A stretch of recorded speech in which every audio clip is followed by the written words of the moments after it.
the first time the importance of change really hit home for me was when I listened to Harville Hendrix's book, who's the founder of imago therapy.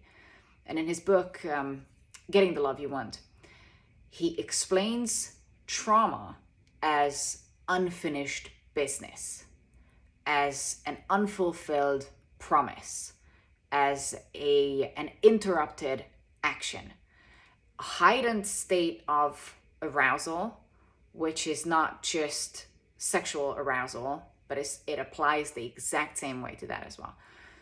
But it's a nervous system regulatory arousal. So in a sexual way, it would be the equivalent of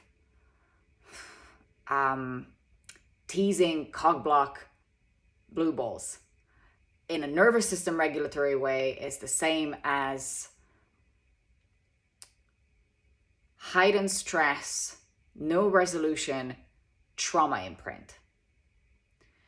When we reach a peak point of nervous system arousal that is too much for our nervous system to handle, and there isn't a healthy way of self-regulation or co-regulation to bring ourselves back to a harmonic state of homeostasis, there is a physiological trauma imprint that gets lodged into our nervous system, our biology, our hormonal system, our electromagnetic biofield, if you're more woo-woo like yours truly. And in patterns of our behavior, we keep recreating, we seek intentionally and subconsciously, we seek the people, the situations, the circumstances, the emotional states that would bring us close to or exactly at the point of that same heightened arousal, with the intention to finally change it.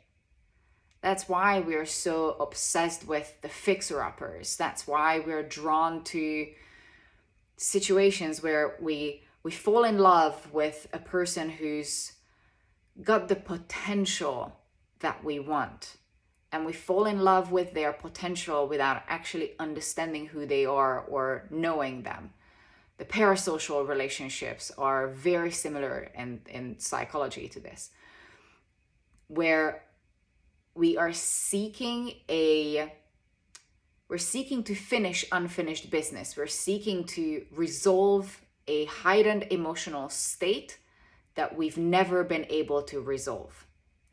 And that's, I hate the word trigger. That's why we are getting into triggering situations over and over again.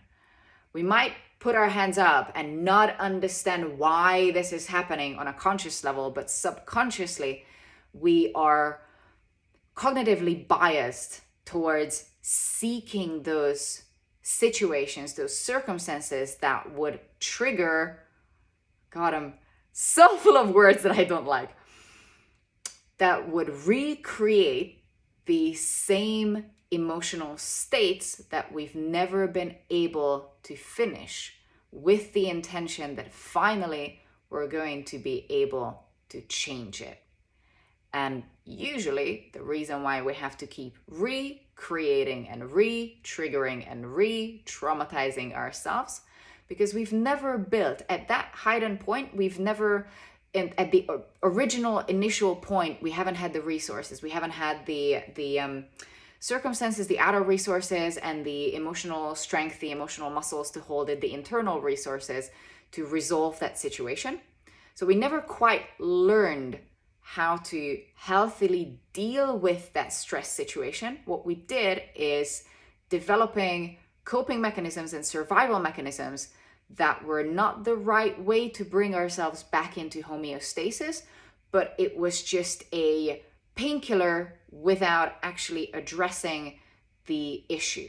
So we would still have the infection, we would still carry the inflammation that every now and then flares up until it's actually healed and actually resolved, until we change our survival mechanisms into healthy way of bringing ourselves back into self-regulation, co-regulation, emotional, mental homeostasis. So I have 4 very useful questions for myself and for you for beginning the investigation around change. These are initial questions that would prod you about change, and based on your answers, you can then take the next step and the next step towards actually changing it. So these are just the 4 pre-questions about when you recognize a pattern of something uncomfortable, something that feels like it's re-traumatizing, something that keeps happening without you seemingly wanting it to happen, something that, why am I that way? Why is this always that way? When you recognize a pattern like that, ask yourself 4 questions. There's a subtle difference between, and just instead of just brushing these questions away with very broad brushstrokes, go deep into the subtlety. Recognize the subtle differences between your answers and start from there.